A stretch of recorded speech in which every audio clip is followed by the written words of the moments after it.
مظہر مجھے ایک بات بتائیں، ہم بڑا کرٹیسائز کرتے تھے عمران خان کی گورنمنٹ کو مس گورننس کے اوپر. فیڈرل گورنمنٹ میں بڑے مسائل تھے، پنجاب میں بڑے مسائل تھے، کے پی میں بڑے مسائل تھے. وہ بیڈ گورننس تھی لیکن ایک گورنمنٹ تو نظر آتی تھی. مجھے تو اس وقت گورنمنٹ نظر نہیں آ رہی. مجھے تو پرائم منسٹر کو جب میں دیکھتا ہوں بڑا احترام ہے مجھے ان کے لیے، لیکن مجھے لگتا ہے جیسے chief minister prime minister house میں گما ہوا ہے. He looks like a C M lost in the P M house. اور وزراء کا حال اس وقت ہم یہ ہے کہ میں آن ایئر کہہ رہا ہوں، بہت سے وزراء ایسے ہیں جو پرائیویٹلی بات کرتے ہیں، اور جب آپ ان کو کہیں کہ پروگرام میں آ کے بات کریں، وہ کہیں ہمیں سمجھ ہی نہیں آ رہی ہم بات کیا کریں، سچویشن اتنی فلوئڈ ہے، ہمیں کچھ پتہ نہیں، ہماری اپنی گورنمنٹ کدھر کھڑی ہوئی ہے. پھر ہر کوئی کندھوں پہ ہاتھ لگاتا ہے، ان کا پتہ نہیں وہ کیا سوچ رہے ہیں. جب ان سے بات کریں تو وہاں پہ بھی ایک کنفیوژن نظر آ رہی ہے. مجھے ایک چیز بتائیے، سب سے بڑی کیا کنفیوژن کی ذمہ دار گورنمنٹ نہیں ہے؟ اگر گورنمنٹ یہی ابھی تک فیصلہ نہیں کر سکی، اناؤنس نہیں کر سکی کہ انہوں نے اگلے سال تک رہنا ہے یا نہیں رہنا. اب اگر 3 مہینے ہم دیکھ رہے ہیں الیکشن ہوں گے نہیں ہوں گے، ڈالر نے تباہی پھیری ہوئی ہے. آپ کے جو دوسرے دوست ممالک ہیں وہ آپ سے بات نہیں کرے، ان کو پتہ ہی نہیں کہ آپ 3-6 ماہ میں یہاں ہوں گے یا نہیں ہوں گے. انسٹیٹیوشنز جو سے ہیں ان کا بھی یہی حال ہے. انہوں نے جو چیزیں ان کو جو پہلے دن کرنی چاہیے تھی، آ کے سبسڈیز وڈرا کرنی چاہیے تھی، فیصلے کرنے چاہیے تھے، وہ انہوں نے لٹکا دیے ہیں. خود ان میں حوصلہ نہیں ہے. عمران خان کو یہ کہتے تھے. مجھے تو سمجھ نہیں آ رہی کہ آپ ہی شاید سمجھا دیں کہ اگر گورنمنٹ آج بھی اناؤنس نہیں کرتی ویری فرملی کہ ہم کتنے عرصے کے لیے ہم کیا کرنا ہے، تو پھر یہ بات اور کنفیوژن نہیں پھیلے گا؟ شکریہ مالک. اگر 2 الفاظ میں یعنی کہوں میں تو پاکستان آلریڈی پولیٹیکل ڈیفالٹ کی طرف تو چلا گیا ہے. ویسے ڈیفالٹ ہوتا ہے نہیں ہوتا، اللہ نہ کرے کہ ڈیفالٹ ہو ہم، لیکن پولیٹیکل ڈیفالٹ تو آپ اس کو کہیں. اور دیکھیے، غلط فیصلوں کے غلط نتائج ہوتے ہیں. جس نے بھی عدم اعتماد کی تحریک کا فیصلہ کیا اس نے نہ آگے دیکھا نہ پیچھے دیکھا، اور 1 پوائنٹ ایجنڈا تھا وداؤٹ ریئلائزنگ کہ اس کے کانسیکوینسز کیا ہوں گے. کوئی اقدام آئینی ہو، قانونی ہو، لیکن آپ اس کے سیاسی اثرات کو دیکھے بغیر اگر فیصلہ کرتے ہیں تو پھر اس کے نتائج وہی ہوتے ہیں جو آج نکل رہے ہیں. تو یہ جو فیصلہ تھا بنیادی طور پہ عدم اعتماد کی تحریک کا، اس نے دراصل عدم استحکام کو بڑھایا ہے.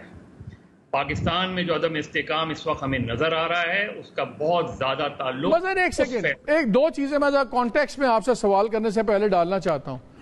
ہم اس پروگرام میں پہلے بھی کہہ چکے ہیں، ان کی اپنی ٹاپ کی عادت سے جب بات ہوتی تھی میری، تو ایک چیز بڑی کلیئر تھی کہ آئے کیوں. یہ 2 چیزیں بتاتے تھے. انہوں نے کہا کہ ایک تو جی ہماری پروسیکیوشن ہو رہی تھی، مقدمے ناجائز واٹ ایور، اور یہ چیزیں تھیں. بڑی چیز یہ تھی کہ فکر تھی کہ جنرل فیض کو اپوائنٹ کر دیا عمران خان صاحب نے تو وہ آ کے ہمیں رگڑ بھی دیں گے، وہ یہ الیکشن بھی ہمارا نکل جائے گا، اگلا بھی نکل جائے گا. اس وقت 2 رائے تھی خاص طور پہ پی ایم ایل این کے اندر جو ٹاپ لیڈرشپ تھی. ایک تو یہ تھی کہ جی عمران خان کو گراتے ہی آپ آئیں اور نئے الیکشن اناؤنس کریں اور الیکشن کروا دیں، کیونکہ government height of in popularity تھی. تو عمران خان کے پاس بیانیہ تو اس وقت کوئی نہیں تھا سازش وغیرہ کا، وہ تو 15 دن کے اندر بنا. ایک انہوں نے وہ بس مس کی کہ آ کے وہ اناؤنس کرتے.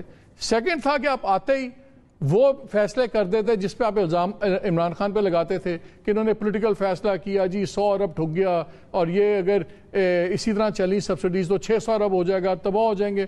آپ نے وہ فیصلہ بھی نہیں کیا. تھرڈ، عمران خان نے کہا کہ آپ جوڈیشل کمیشن بنائیں، وہ انہوں نے آج تک نہیں بنایا. چوتھا، وہ کہتے ہیں الیکشن، یہ کہتے ہیں ہو سکتے ہیں نہیں ہو سکتے، وہ بھی سرٹنٹی نہیں دی. تو جتنی بے یقینی پھیلی ہے عمران خان نے تو اس کا فائدہ اٹھایا. بے یقینی پھیلانے میں تو سب سے بڑی ذمہ دار خود حکومت نہیں ہے. میں وہی کہہ رہا ہوں مالک. دیکھیے یہ ساری جماعتیں، اب اگر آپ ساری جماعتوں کو اکٹھا کر لیں، بلکہ آپ صرف 3 جماعتوں کو اکٹھا کر لیں، پاکستان پیپلز پارٹی، مسلم لیگ نون اور JUI، ان کا مجموعی تجربہ 100 سال کا ہے. صحیح، 100 سال کا تجربہ ہے ان کا مجموعی. اگر آپ آگے کا دیکھ ہی نہیں رہے، آپ کو یہ اندازہ ہی نہیں ہو رہا کہ آگے ہونے کیا جا رہا ہے، عمران کی گراؤنڈ پاپولیرٹی کیا ہے، اس کے نتائج کیا ہوں گے، ریپرکشنز، اس سے ثابت کیا ہوتا ہے؟ اس سے ثابت یہ ہوتا ہے کہ زرداری صاحب ہوں یا نواز شریف ہوں یا JUI ہو، ان کا صرف یہ تھا کہ عمران کو ہٹا دیں پھر دیکھیں گے. جب آپ پالیٹکس اس طرح کریں گے کہ پھر دیکھیں گے تو آپ پرسیکیوشن کی وجہ سے اگر آپ نے یہ سارا اقدام کیا ہے، آپ نے اقدام یہ کیا ہے کہ ہم سب آؤٹ کر دیے جائیں گے اگر اتنے عرصے رہیں گے، تو پھر تو اب اس وقت تو اگر عمران خان اس وقت تو بہت ہی ان پاپولر پوزیشن میں تھا، آج اگر عمران خان آ جاتا ہے الیکشن کے ذریعے تو وہ تو بہت پاپولر مینڈیٹ کے ساتھ اگر آ جاتا ہے تو پھر تو وہ پرسیکیوشن اور زیادہ سخت اور تیزی سے ہوگی. تو میرا خیال ہے اس میں سیریس کوسچن ہوتا ہے کہ کیا ہماری وہ پولیٹیکل لیڈرشپ جو آج حکومت میں بیٹھی ہے کیا ویژنری ہے، کیا اس کا ویژن ہمیں نظر آتا ہے؟ آپ ایم کیو ایم کو بڑا قریب سے جانتے ہیں مظہر، ایم کیو ایم نے کل میری ملاقات ہوئی ان کے مقبول صدیقی صاحب سے، امین الحق صاحب تھے اور بھی ٹاپ لیڈرشپ کے لوگ بھی تھے اسلام آباد میں، تو ان سے ملاقات ہوئی تو انہوں نے کہا نہیں ہمارا تو اصل چیز وہ ہے، ہم تو سٹرکچر کی بات کر رہے ہیں، ہم نے تو کہا ہے کہ جی آپ سینسس کروائیں وہ کروائیں تو ہم آپ کے ساتھ ہیں، اور ڈائریکٹ کوئی نہ عوام پہ بوجھ بڑھے، ان سبسڈیز کو وڈرا کر کے بھی اگر آپ ٹارگیٹڈ سبسڈیز دیں عام آدمی کو اس کا کشن کریں تو ہم آپ کے ساتھ ہیں. ان حالات میں آپ کو کوئی خطرہ نظر آتا ہے کہ ایم کیو ایم اچانک پھر جمہوریت اور عوام کے لیے سائڈ پہ ہو جائے؟ دیکھیں مالک، ہمارے یہاں مسئلہ یہ ہے کہ تمام اگر آپ اتحادیوں کو، ماضی کے اتحادیوں کو بھی اٹھا لیں، ہمارے یہاں ضمیر جاگتے نہیں ہیں، جگائے جاتے ہیں. جس طرح وہ سحری میں اکثر ہوتا ہے نا کہ سحری میں رات کو ایک آدمی آ کے بجاتا ہے، ڈھول بجاتا ہے اور لوگوں کو جگاتا ہے، تو ہمارے یہاں ضمیر جو ہے وہ لیکن وہ یہ بھی کہتا ہے جاگ دے رہنا ساڑھے تے نہ رہنا. بس یہی ہے کہ یہاں وہ جو ہے وہ سچویشن تو اب اس وقت فوری طور پہ نظر نہیں آتی. لیکن میرا نہیں خیال کہ ایم کیو ایم اب، کیونکہ ایم کیو ایم آلریڈی ایک ایسی سچویشن میں آ کے کھڑی ہو گئی ہے کہ جہاں اس وقت جو ہے اگر اگلا الیکشن چند ماہ بعد ہوتا ہے یا ایک سال بعد بھی ہوتا ہے تو ان کے لیے ایک بڑی ڈیفیکلٹ پوزیشن. مجھے بریک لینا ہے مظہر، میں ایک سوال چھوڑے جا رہا ہوں، بریک کے بعد آگے ناظرین ہم اس کے لیگل ایسپیکٹ سے ہی بات کریں گے، اس کا امپیکٹ کیا ہوا ہے. لیکن میرے دو سوال ہیں.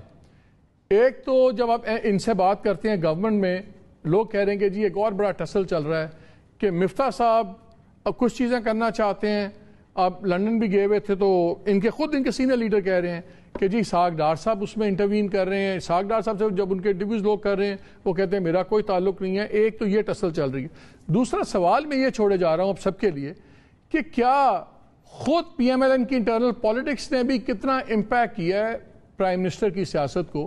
کیونکہ دیکھیں اگر سیاست میں گو ٹو مین نہیں ہے پرائم منسٹر تو پھر اس کی اتھارٹی کوئی نہیں ہوتی. جب فیصلے ہونے تھے تو لندن ان کو بلا لیا، کندھے پہ تھپکی دی، وہ ایک آپٹکس اور تھے. پھر مریم نواز نے ایک بیان دے دیا، انہوں نے کہہ دیا کہ جی جو بھی فیصلے ہیں وہ لندن سے میاں صاحب کریں گے. تو عمران خان نے تو جو مصیبت ڈالی ہوئی ہے ان کو ڈالی ہوئی ہے، خود انٹرنلی بھی ان کو وہ پرائم منسٹر کا وہ ویٹ نہیں بننے دیا جا رہا جو ہو سکتا تھا.